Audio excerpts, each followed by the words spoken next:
Warga dikejutkan dengan penemuan diduga cacahan uang kertas pecahan Rp100.000 dan Rp50.000 di tempat pembuangan sampah yang ada di Bekasi, Jawa Barat.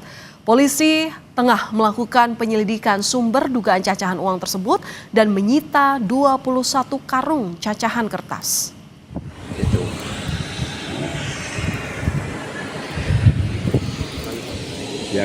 Potongan kertas yang diduga cacahan uang kertas pecahan Rp100 dan Rp50.000 ditemukan warga di tempat pemilihan sampah di Desa Taman Rahayu, Bekasi, Jawa Barat.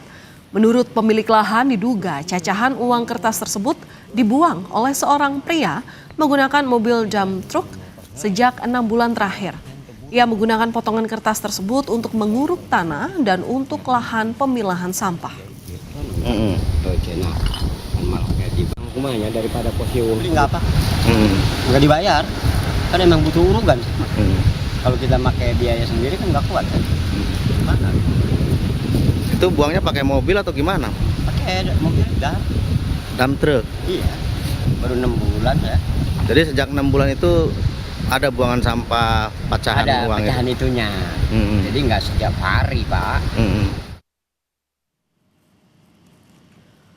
Polisi yang menerima informasi tersebut langsung melakukan penyelidikan. Sebanyak 21 karung diduga cacahan uang kertas disita dari lokasi. Polisi telah memeriksa 4 saksi di lokasi dan telah berkoordinasi dengan Dinas Lingkungan Hidup terkait pengolahan sampah di lokasi.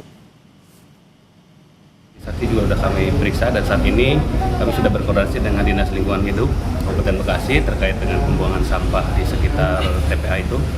Kemudian hari ini kami akan menghubungi pihak Bank BI untuk mendapat kepastian apakah cacahan uang itu asli atau palsu atau uang mainan atau apa.